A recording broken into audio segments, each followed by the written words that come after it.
welcome to Britannia, once one of the largest copper mines in the world, and to mill number 3, which in its day was among the most efficient and advanced copper concentrators. This is why this place was built, all 20 stories of it, to liberate the minerals locked inside massive chunks of ore, just like that. One second.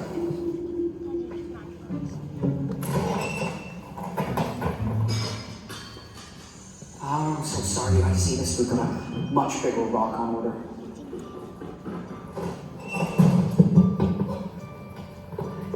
This is ore. It's rock made up mostly of minerals we don't want, but one in particular we do, chalcopyrite, because it contains copper. And if they found a few other valuable minerals in there, well, nobody was complaining. But it was copper that the miners were after, because it was here in such abundance. And because copper conducts electricity better than any other metal, except silver.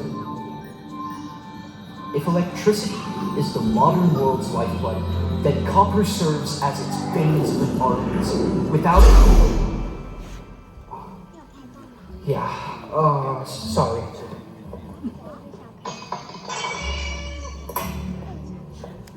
Well, I guess you get the point. In its day, this mill ranked among the best at coaxing those copper minerals out of the rock, and that efficiency was built right into the design of this building.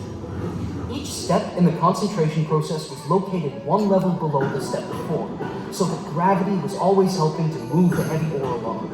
And it took a lot of ore to get a little copper. But over the years, the engineers at Britannia got better and better at it. By the time the mill closed, they were extracting 97% of all the copper in the world. In all, Britannia produced 1.3 billion pounds of refined copper. That's the same weight as 43,000 school buses. That's empty school buses. So, how did they do it? How did they actually get the copper from the rock? I thought you'd never ask. Let me show you.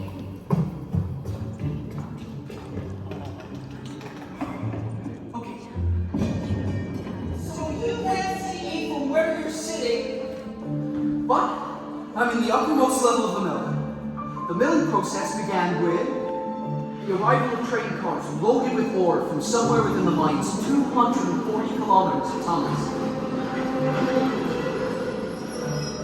Then the train cars emptied their loads into receiving bins below the tracks. The first task was to break up the large chunks of ore in a process known as crushing. Where did they come up with these technical terms?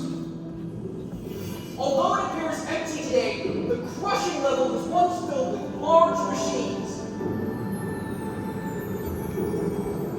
The first was called a jaw crusher, which is pretty much how it sounds. It's a set of jaws like a giant nutcracker.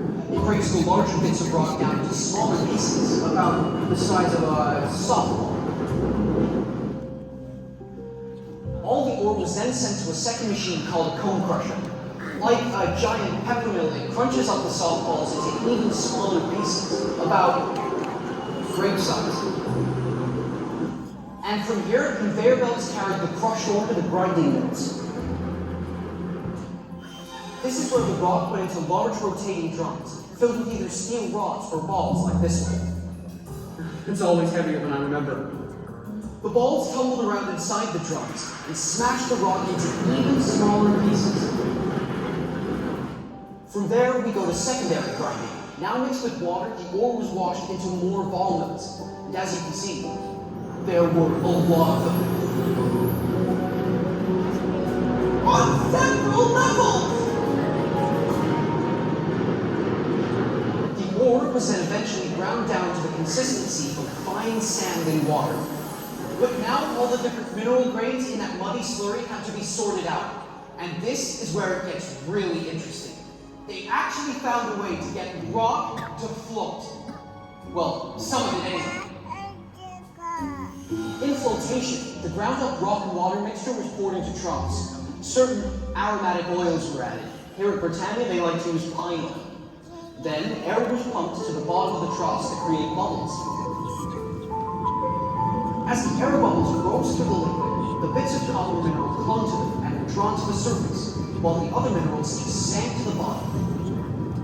The copper-rich bubbles remained in a froth at the surface where they could be skimmed off. This bubbling mixture often filled the mill with the scent of pine oil. The fourth stage dewatering happened right over there. The froth was piped into large wooden thickening tanks where this time the copper minerals settled to the bottom. This muddy mixture would then be piped into vats where the water was sucked out through canvas filters, leaving a sort of mineral cake behind called copper concentrate. But not the sort of cake you want to put a candle in, because this is how it looked. This is what was sent to the smelters to be refined into pure copper metal. So that's the process. That's how mill number 3 turned rock into copper concentrate. And that's still pretty much how we process minerals today to get the metals that we use in our everyday lives. But you know, this mill was also the pulse of a community. For the townspeople of Britannia Beach, the mechanical thunder coming from this building day and night must have been strangely comforting. Because if they heard those booming sounds, they knew the economy was booming. The mine was producing, and there'd be a paycheck to support their families. Of course, here inside the mill, it was a very different story. It was sometimes so noisy that the workers could barely hear themselves think. I wish there was some way of showing you just how really loud it was in here. Wait, stay with me. I'm gonna try something here.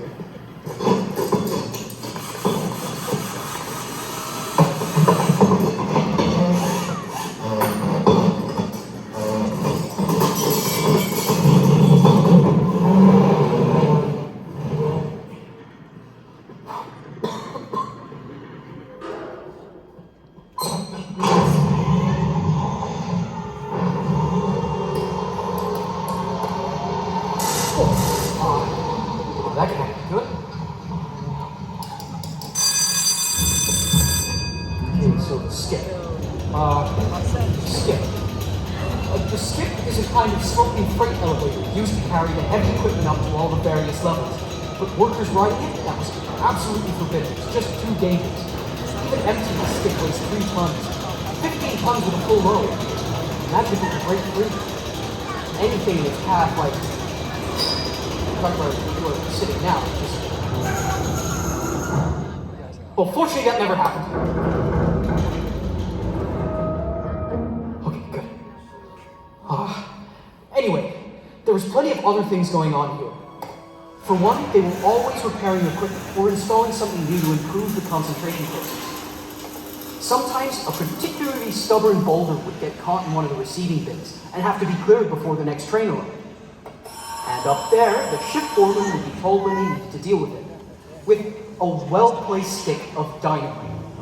And once in a while, that even blew out the upper row of windows. Fire in the hole!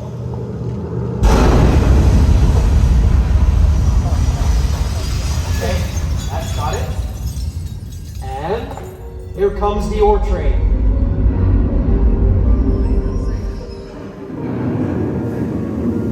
Let's start the conveyor belt.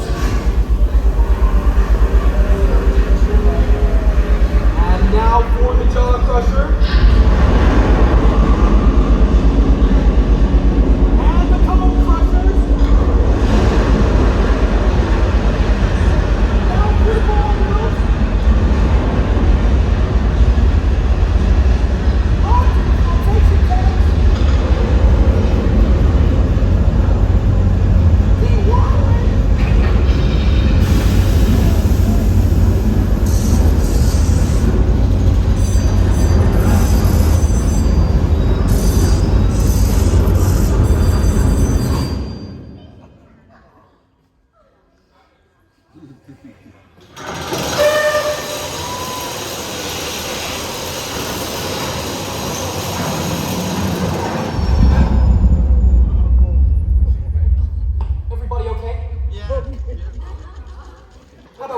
Last part between us. Okay? Okay. So, on November 1st, 1974, they shut down Britannia Mine and mill number 3 fell silent. Gone too was the beacon that had shone each night over Howe Sound. For the community that had always been there to serve the mine, the darkness and silence must have been strangely disquieting. You know what? I'm going to leave you with the words of a longtime Britannia resident who put it much better than I ever could. Can I tell you the first time it really struck me that this place was gone? They decided in '74 to shut it down because it was costing too much to get the ore out and it wasn't profitable. One day I went to Squamish grocery shopping, and when I came back to the mill, the concentrator was dark. And I sat up on the bluff and I couldn't come home because I was crying so hard. It was the saddest thing. I'd never seen a mill building without lights in it. And that's when I knew it was over after being here for so many years.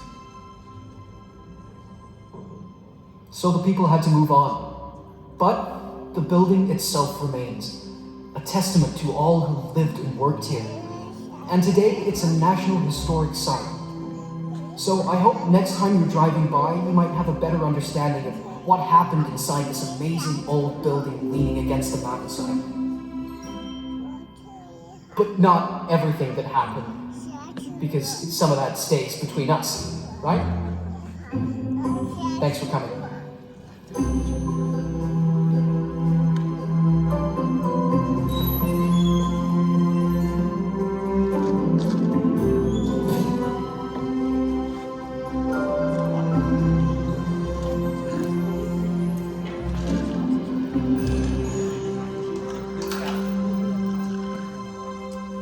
Well, I hope you enjoyed Boom and your entire tour today, and that you're leaving not just with a new appreciation for mining, but for an important part of BC's history as well.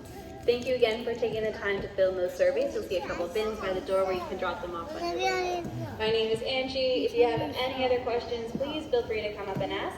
And on behalf of everyone here at the Britannia Mine Museum, thank you so much for spending your day with us. I hope you enjoy the rest of your visit and the many mud monsters in the lab out on site. Thank you.